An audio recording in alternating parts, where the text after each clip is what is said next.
नमस्कार. स्मार्ट गृहिणींसाठी smart kitchen tips. Tip number 1. नवीन भांड्यावरील स्टिकर काढण्यासाठी त्या जागेवर भांडे थोडे गरम करा. भांड्यावरील स्टिकर सहज निघून जाईल. परंतु जर भांडे प्लॅस्टिकचे असेल तर हे भांडे फ्रीजमध्ये थोड्या वेळासाठी ठेवा व नंतर स्टिकर काढून बघितल्यास ते सहज निघून येते. Tip number 2. उकडीचे मोदक बनवताना पाण्यात थोडी साखर व मीठ टाकल्यास मोदकाला सुंदर चकाकी येते.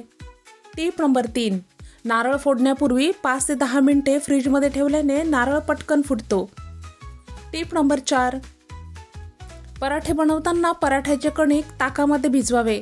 ताकाऐवजी दही सुद्धा घालता येईल, त्यामुळे पराठे टेस्टी बनतात. Tip number 5.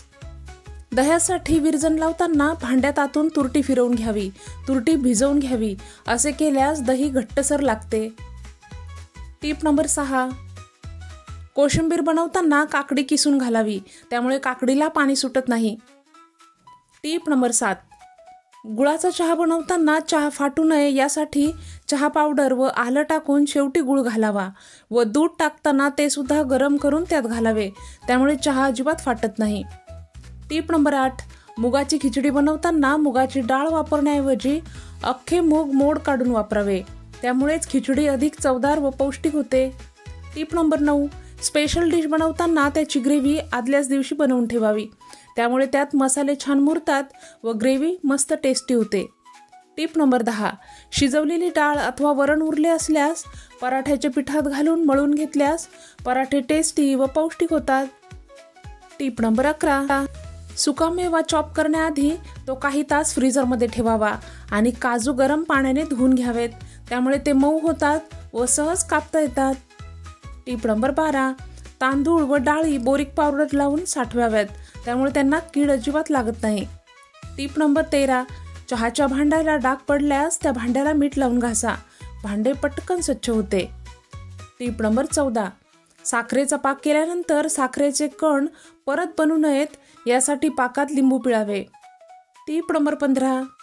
लोणच्याच्या बरणीतून लोणचे काढताना ओला चमचा अथवा ओला हात लावू नये, त्यामुळे लोणचे लवकर खराब होते. Tip number 16. गर्भवती स्त्रियांनी खोबरेल तेलात थोडा कापूर मिसळून पोटावर लावल्याने पोटावर खाज येत नाही आणि स्ट्रेच मार्क सुद्धा दिसत नाहीत. Tip number 17. किचन ट्रॉली साफ करताना गरम पाण्यात बेकिंग सोडा व लिक्विड सोप टाकून स्प्रे तयार करा. हा स्प्रे तयार करून ट्रॉलीवर मारून साफ करून घ्या. ट्रॉली पटकन साफ होते. Tip number 18. घरातील उंदीर पळवून लावण्यासाठी कापसाच्या बोळ्यावर थोडे पेपरमिंट टाकून हे बोळे घरातील सर्व कोपऱ्यांमध्ये ठेवा. उंदीर पळून जातात. Tip number 19. जर तुम्ही रात्री टॉयलेटमध्ये जाण्यासाठी उठलात तर उठण्यापूर्वी बेडवर बसा व पायांची बोटे हलवा. त्यानंतर वॉशरूममध्ये जा. यामुळे हृदयाला सूचना मिळतात व हार्ट अटॅक सारखे दुष्परिणाम होत नाहीत. Tip number 20. दम्याच्या रुग्णांनी दूध व केळे एकत्र खाऊ नये, त्यामुळे कफ वाढतो व दम्याचा अटॅक येऊ शकतो. Tip number 21. कंबर दुखत असेल तसेच गुडघे दुखत असतील किंवा खांदे पाठ कुठेही दुखत असेल तर रुईचे एक पान मातीच्या भांड्यावर ठेवून गरम करा. आता या पानावर तिळाचे तेल, सैंधव मीठ व हळद एकत्र करून लावा. आता हे पान तुमच्या दुखऱ्या भागावर ठेवून बांधा किंवा त्याने शेका.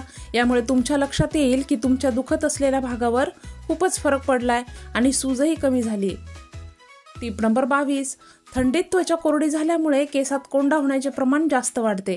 अशा वेळी खूप काही जास्त न करता फक्त 1 चमचाभर खोबरेल तेल व 1 चमचाभर मोहरीचे तेल घ्या.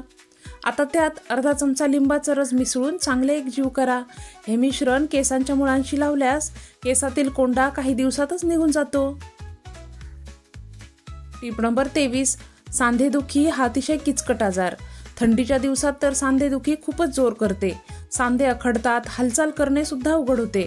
अशा वेळी हिवाळा ऋतू अगदी नकोसा वाटतो. परंतु हे तेल बनवून दिवसातून 2दा कोमट करून सांध्यांवर लावा. 10-15 मिनिटे मालिश केल्यास पहिल्याच दिवसापासून चांगला फरक जाणवेल. त्यासाठी 100 ग्रॅम मोहरीचे तेल गरम करण्यासाठी ठेवा. त्यात 10-12 लवंग, 1 चमचाभर ओवा, 1 चमचाभर मेथी, 7-8 लसूण पाकळ्या ठेचून घाला. हे तेल वरील सर्व पदार्थ काळे होईपर्यंत शिजवा.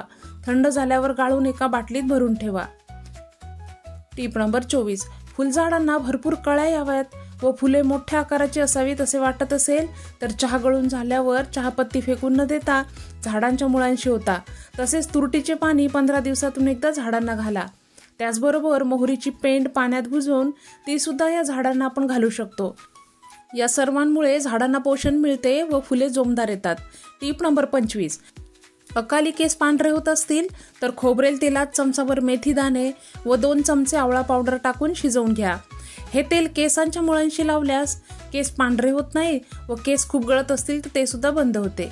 टीप नंबर 26. दुपारच्या जेवणात दह्याचे सेवन आवर्जून करावे. त्यामुळे चेहरा चमकदार होतो. शिवाय गॅसची समस्या असल्यास तर ती सुद्धा दूर होते. टीप नंबर 27. हळद घातलेले दूध पिल्यास रक्तसंचार म्हणजेच ब्लड सर्क्युलेशन व्यवस्थित होते व रोगप्रतिकारक शक्ती वाढते. टीप नंबर 28. जर एखादी व्यक्ती जास्त काळ झोपते, उठावेसे तिला वाटत नसेल तर अशा व्यक्तीच्या शरीरात विटॅमिन B12ची कमतरता असते. B12च्या कमीमुळे झोप जास्त येते व प्रतिकारशक्ती कमी होते. त्यामुळे संक्रमित आजार पटकन होतात. अशावेळी B12 असलेल्या गोष्टींचा आहारात समावेश करावा व जास्त त्रास असेल तर डॉक्टरांचा सल्ला अवश्य घ्यावा. टीप नंबर 29. लापसी म्हणजेच दलियामध्ये भरपूर प्रमाणात कॅल्शियम असते. त्यामुळेच लहान मुलांना हे अवश्य खाऊ घालावे. टीप नंबर 30. दररोज सकाळी किमान 35 मिनिटे जोरदार चालण्याचा व्यायाम करावा. त्यामुळे डिप्रेशन येत नाही व तब्येत सुद्धा निरोगी राहते आणि चेहऱ्यावर चकाकी येते. टीप नंबर 31. गोवर झालेल्या व्यक्तीने नारळाचे दूध अंगाला लावल्यास गोवर बाहेर पडतो. टीप नंबर 32. खूप शिंका येत असतील तर हिंगाचा वास घ्यावा. नाक गळणे, शिंका येणे यामध्ये हिंग अतिशय उपयोगी ठरतो. या होत्या आजच्या टिप्स. आजच्या टिप्स तुम्हाला आवडल्या असतील तर व्हिडिओला नक्कीच लाईक करा. हा व्हिडिओ जास्तीत जास्त इतरांसोबत शेअर करा. तसेच अशा नवनवीन टिप्स जर तुम्हाला हव्या असतील आणि चॅनलला सबस्क्राईब केलं नसेल तर चॅनलला नक्की सबस्क्राईब करून ठेवा. शेजारील बेल आयकॉन सुद्धा प्रेस करा म्हणजे चॅनलवर अपलोड झालेल्या व्हिडिओचं नोटिफिकेशन सर्वात आधी तुम्हाला मिळेल. पुन्हा भेटूया नवीन व्हिडिओसोबत. धन्यवाद.